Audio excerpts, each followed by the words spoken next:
ইফতেখার উদ্দিন মহাশয় তাকে স্বাগত জানাই শাসন অঞ্চল। এরপর আমরা বরণ করে নেব শাসন পঞ্চায়েতের প্রধান মৌসুমী ঘোষ মহাশয়। নেতৃত্বে যে মিছিলটা এসে তাদেরকে বলবো এদেরকে এসে বসতে, সোজা রাস্তা এসছে, আপনি এদিকে চলে আসুন। চেয়ার উল্টা নিয়ে শুনুন। আব্দুল মাতিন সাহেব ওয়েলকাম। সোনার বাংলা সোনার ছেলে, আমাদের সকলের প্রিয় মণি, হাড়োয়া বিধানসভা 121 তৃণমূল কংগ্রেসের প্রার্থী, যার জন্য আমরা থেকে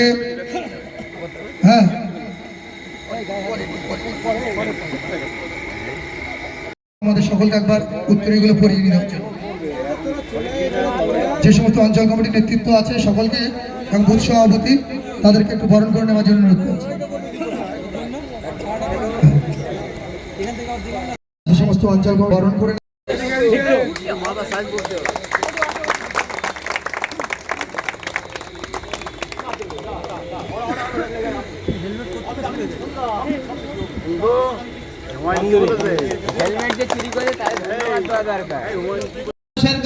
আমাদের প্রশ্ন যে আমরা যে পাল্টাবো, তাহলে চৌকিদার সাহেব আপনি করেছেনটা কি? আপনি বলেছেন কি আর করেছেন কি? তাহলে এটা আজকে আমাদের বুঝতে হবে। এখানে নেতৃত্ব আছে, আমি অযথা ব্যাখ্যায় যাচ্ছি না। বিশেষ করে আমাদের ধন্যবাদ রঞ্জিতকে। আমরা এরপরে বরণ করে নেব আমাদের সকলে জোরে করতাল দিয়ে সম্মাননা জানাই আমাদের প্রিয় নেতা বারাসাত 2 নম্বর ব্লকের সভাপতি মনিরুল ইসলাম মনিদাকে। মঞ্চে প্রবিষ্ট 121 হাড়োয়া বিধানসভা কেন্দ্রের সম্মানিত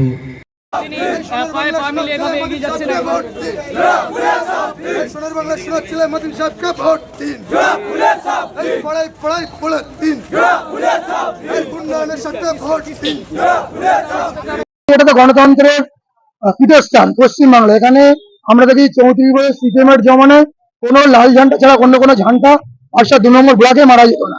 আজকে তৃণমূল কংগ্রেস প্রতিষ্ঠিত হওয়ার পরে 11 বছরে পরিবর্তন হয়েছে।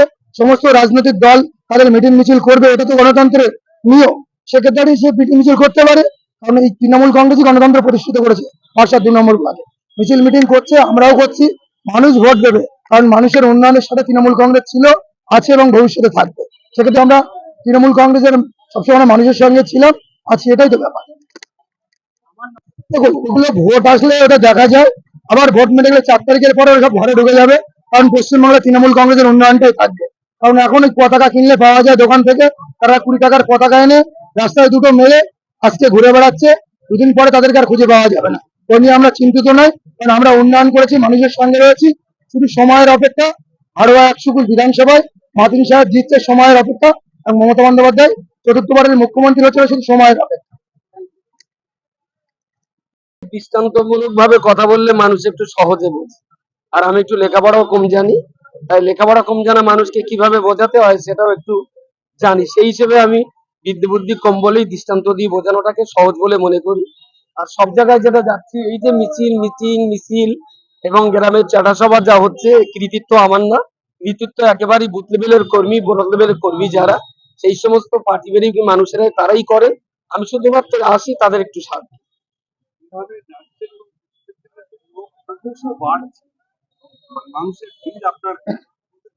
দেখুন, দলের তো একটা মানুষ ছিল, সেই সঙ্গে আমার যে আগের প্রতিষ্ঠানগুলো আমরা পরিচালনা করে আসতাম দীর্ঘদিন ধরে, আমাদের অল ইন্ডিয়া সুন্নাত জামাতের পরিচালিত মাদ্রাসার সংখ্যা তো 86টা, 35,000 পরিবারের সঙ্গে আমাদের একটা গুড রিলেশন থাকে। তো সেই সমস্ত পরিবারের মানুষ যারা ইতিপূর্বে টিএমসিগত ভোট দিতেন কিন্তু এই ধরনের মিটিং মিছিলে আসতেন না, আমার রাস্তা থেকে হয়তো তারা 2% একটু বাড়ছে। তাছাড়াও এবারে ইলেকশন আরো গুরুত্বপূর্ণ। মানুষ তো হাতে নাতে বুঝতে পারছে যে ভোটার তালিকা তাদের থেকে তাদের নাম বাদ চলে যাচ্ছে, গ্যাসের দাম আকাশচুম্বী, F-16 ফাইলের মতন জায়গায় নরেন্দ্র মোদীর নাম। এ তো ভয়ঙ্কর পরিস্থিতি। এখনো তো দেশের জনগণ মানেনি, জানে না। গতকাল তো ভদ্রলোক জুতো দেখেছেন ভবানীপুরে। যদি F-16 ফাইলের প্রসঙ্গটা গোটা বাংলার মানুষ যদি জানতে পারে, তাহলে বাংলার মানুষ এদেরকে জুতোও দেবে না, কারণ জুতো দিলে জুতোর বেইজ্জতি হওয়ার ভয় আছে। সেই জন্য এদেরকে জুতোও দেবে না, আগামী দিন জুতোর বেইজ্জতি হওয়ার সম্ভাবনা রয়েছে। সেই জন্য এবারের ভোট অনেক সহজ ভোট বলে আমি মনে করি। মানুষ এখনো সবটা জানতে পারেনি। আমাদের দায়িত্ব মানুষের সামনে মমতা ব্যানার্জির উন্নয়নটা যেমন তুলে ধরা, কেন্দ্রীয় সরকারের যে অধঃপতন, দেশকে সর্বনাশার পথে ঠেলে দেওয়ার যে ষড়যন্ত্র, সেইটা আমরা এখনো মানুষকে ষোলোআনা বোঝাতে পারিনি। আমরা চেষ্টায় আছি, ঠিকঠাক মতো আমরা বোঝাতে পারলে ফিরবে। এবং এই নগ্ন এবং জঘন্য এই সন্ত্রাসের সরকার এবং এই নারী ধর্ষণের সরকারটাকে মানুষ এখনো চিনতে পারেনি। আর আমাদের ভিতরে কিছু দালাল রয়েছে যারা বিজেপিকে জেতাবার জন্য কিছু মুনাফা লুটে ঘুর পথে বিজেপিকে জিতিয়ে দেওয়ার জন্য মুসলমানদের বোকা বানাচ্ছে। একটা দিন তাদের চরিত্র যেদিন ফ্লাশ হবে, সেদিন বাংলার জনগণের প্রতি পয়েন্টে পয়েন্টে তাদের জবাব দেওয়া লাগবে।